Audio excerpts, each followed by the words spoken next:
আসসালামু আলাইকুম, welcome to this video. আজকের ভিডিওতে আমরা দেখানোর চেষ্টা করব কিভাবে ব্যাপক পরীক্ষার রেজাল্ট বের করা যায়। ব্যাপক পরীক্ষার রেজাল্ট বের করার সিম্পল ব্যাপার, শুধু রেজিস্ট্রেশন নাম্বার এবং রোল নাম্বার হলেই চলবে। চলুন দেখে নেওয়া যাক কীভাবে ব্যাপক পরীক্ষার রেজাল্ট বের করা যায়। ব্যাপক পরীক্ষার রেজাল্ট বের করার জন্য আমরা প্রথমেই গুগল সার্চ বক্সে চলে যাব। আমরা সার্চ বক্সে গিয়ে ব্যাপক রেজাল্ট 2025 লিখে সার্চ করব।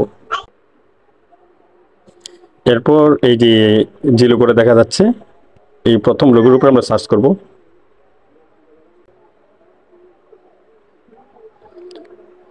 এরপর আমাদের সামনে এরকম একটি ফর্ম চলে আসবে। আমরা প্রথমে সন সিলেক্ট করে নিব।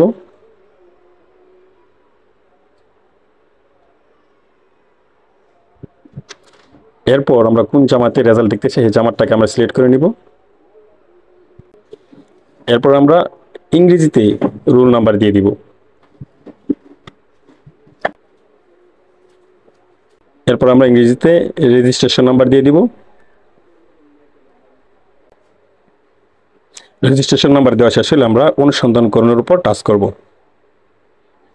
এরপর আমাদের সমস্ত রেজাল্ট চলে আসবে। আমরা নিচের দিকে গেলে আমরা সকল তথ্য আমরা এখান থেকে আমরা জানতে পারবো।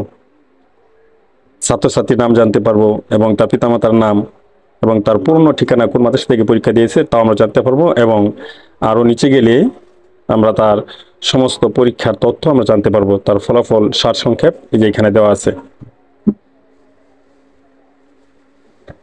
বিষয়, পূর্ণমান এবং প্রাপ্ত নম্বর সবকিছু আমরা এখানে আমরা দেখতে পাবো।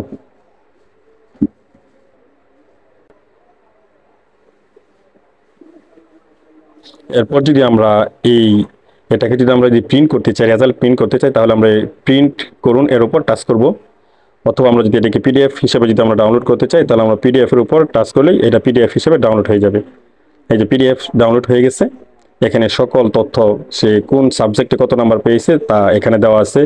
প্রাপ্ত নম্বর, মোট প্রাপ্ত নম্বর দেওয়া আছে, প্রাপ্ত বিভাগ দেওয়া আছে এবং মেধাস্থান এখানে দেওয়া আছে। এভাবে আমরা যে কারো রেজাল্ট শিট আমরা বাইর করতে পারি। আশা করি ভিডিওটা ভালো লেগেছে। যদি ভালো লেগে থাকে তাহলে অবশ্যই চ্যানেলটিকে সাবস্ক্রাইব করে আমাদের পাশেই থাকবেন।